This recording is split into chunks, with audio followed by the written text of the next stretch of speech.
Hello, Nigerians, and hello, everyone all over the world. How are you guys doing? Welcome to my channel. My name is Olakunle, and thank you for being part of the growth of this channel. Thank you, those who have subscribed, and if you haven't, and I would really appreciate it if you click on the subscribe button and you subscribe, and you click on the notification bell so that you can get notified every time I upload a video. On this channel, I talk about many things, but right now at the moment my focus has been on the politics, and I've been using my channel to campaign for my own choice candidate, and that is Dr. Peter Obi from Labour Party. And I didn't choose him because of any other reason than because I believe he's capable, he's competent, he has the capacity, he has the mental capacity, he has the physical capacity, okay? He has the educational capacity in every area. So that's why I chose him, and I believe that's why a lot of people chose him. Now, I want you to listen to Aisha Yesufu on a particular comment she made, and I'm going to come back to talk about it. This is something I have talked about, I've been talking to people about as well, and I'm happy that I came across the video. She made a very cogent, very crucial point in choosing Peter Obi in campaigning and voting for Peter Obi. That is the point I want us to discuss. And that point is that Peter Obi is not our choice candidate, or we are not voting Peter Obi simply because he's an Igbo man or he's a Christian. Okay? No. Our focus is not on that. Our focus is on competence, capacity, capability. All right? Competence in all areas. That is why we have chosen this man. Listen to Aisha, then I'll come back and we'll talk. A vote for Peter Obi is not for a vote for Igbo people. You understand? So this, all of this, yes, now we will show them. And then some people saying that, oh, by February, we will shock them. You're already in shock. Who are you shocking? When you're voting for Peter Obi, it's not about saying, oh, it's about Igbo people. No, this is not about Igbo people or Christian or a male or whatever. It's about competence, character, and capacity. And that's all the focus should be all about. Nothing more, nothing else. And if you think that you're coming out to say that, oh, Igbo people this, Igbo people that, and you want to cut your nose to spite your face, I hope I got that right.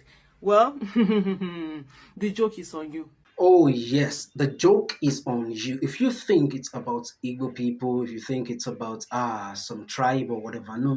It's not about that. You see, this is the right time for us to think outside the box. One of the things I've learned in life and I've discovered in life is you can only make the right choice, the right decision, when you are able to think outside the box of these two things, outside the box of religion and outside the box of tribalism. Once you are able to get delivered or to deliver your mindset from those two powerful and destructive boxes, to make the right choice or the right decision will be very easy for you.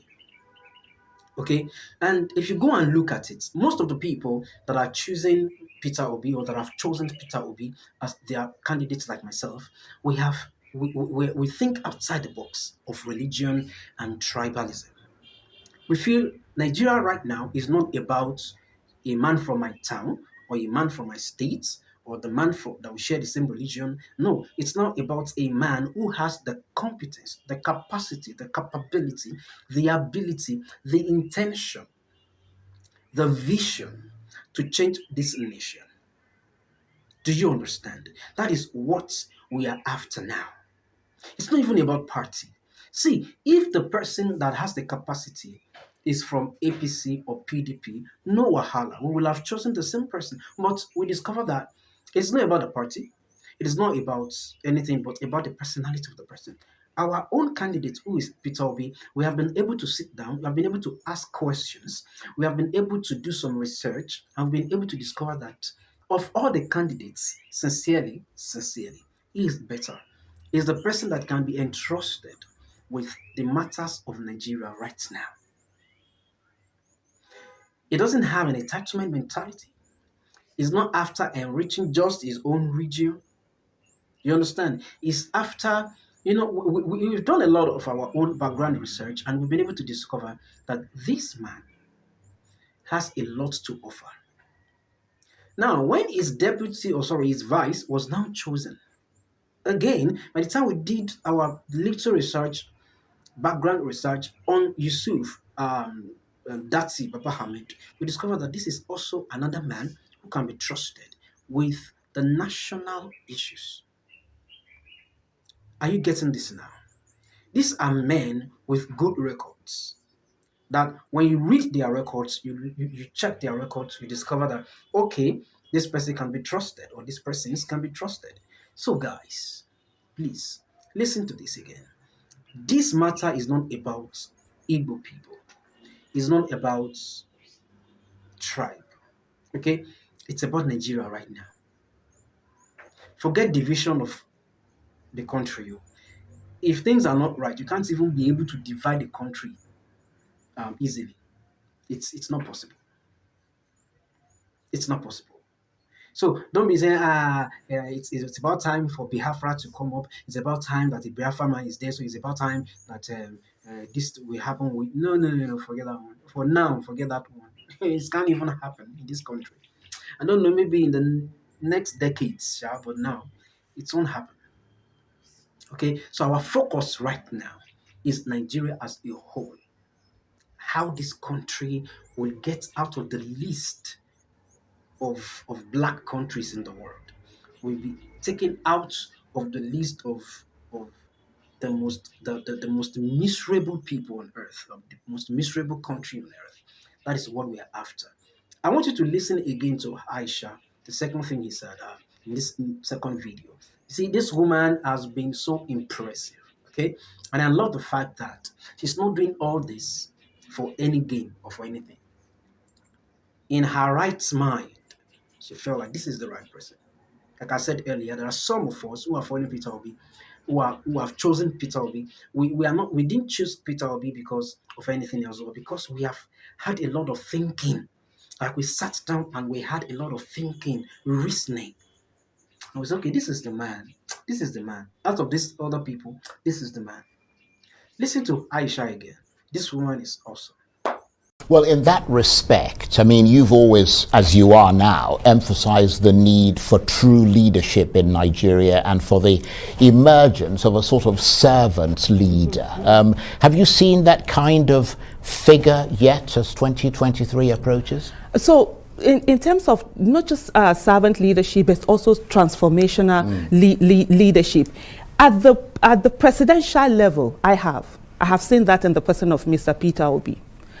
At the other level, I'm still looking at, because for me personally, and one of the things we've been saying to people, it's not about parties, it's about candidates. We've seen that a good number of the parties, because of the incentive, there's no incentive for them to give the competent candidates in their party. So they always give us the ones that they can control, and which hasn't been good for us. So we as citizens, we are saying to ourselves, right now what we're going to do is to ensure that we are voting, we are checking, scrutinizing each of the candidates, and then you have who are the candidates that will send it in there. So in terms of that transformational leader at the presidential level, I have seen one, but it comes with something, which is to say that citizens, we must be vigilant.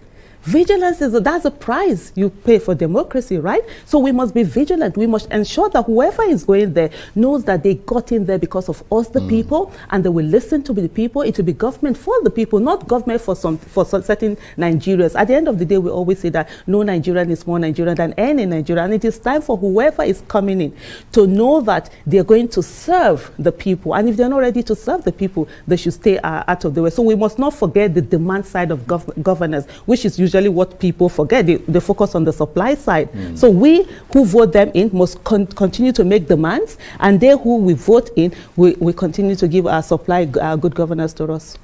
Now, I want you to listen to some points she made. Number one, she talked about servant leadership. Then, number two, she talked about transformation leadership.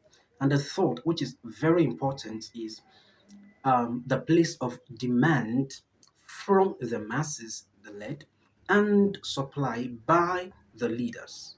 You understand? These three things are very important for the advancement of any nation. A leader is there to serve the people, not to serve himself or serve a group of people. Okay? A leader is there to transform things, and a leader is there to listen to the people that put him there.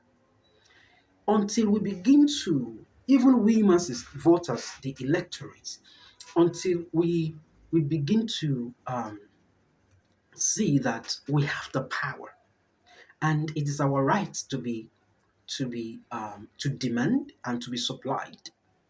We will not think right until we begin to see that way before we can even think of who will listen to us.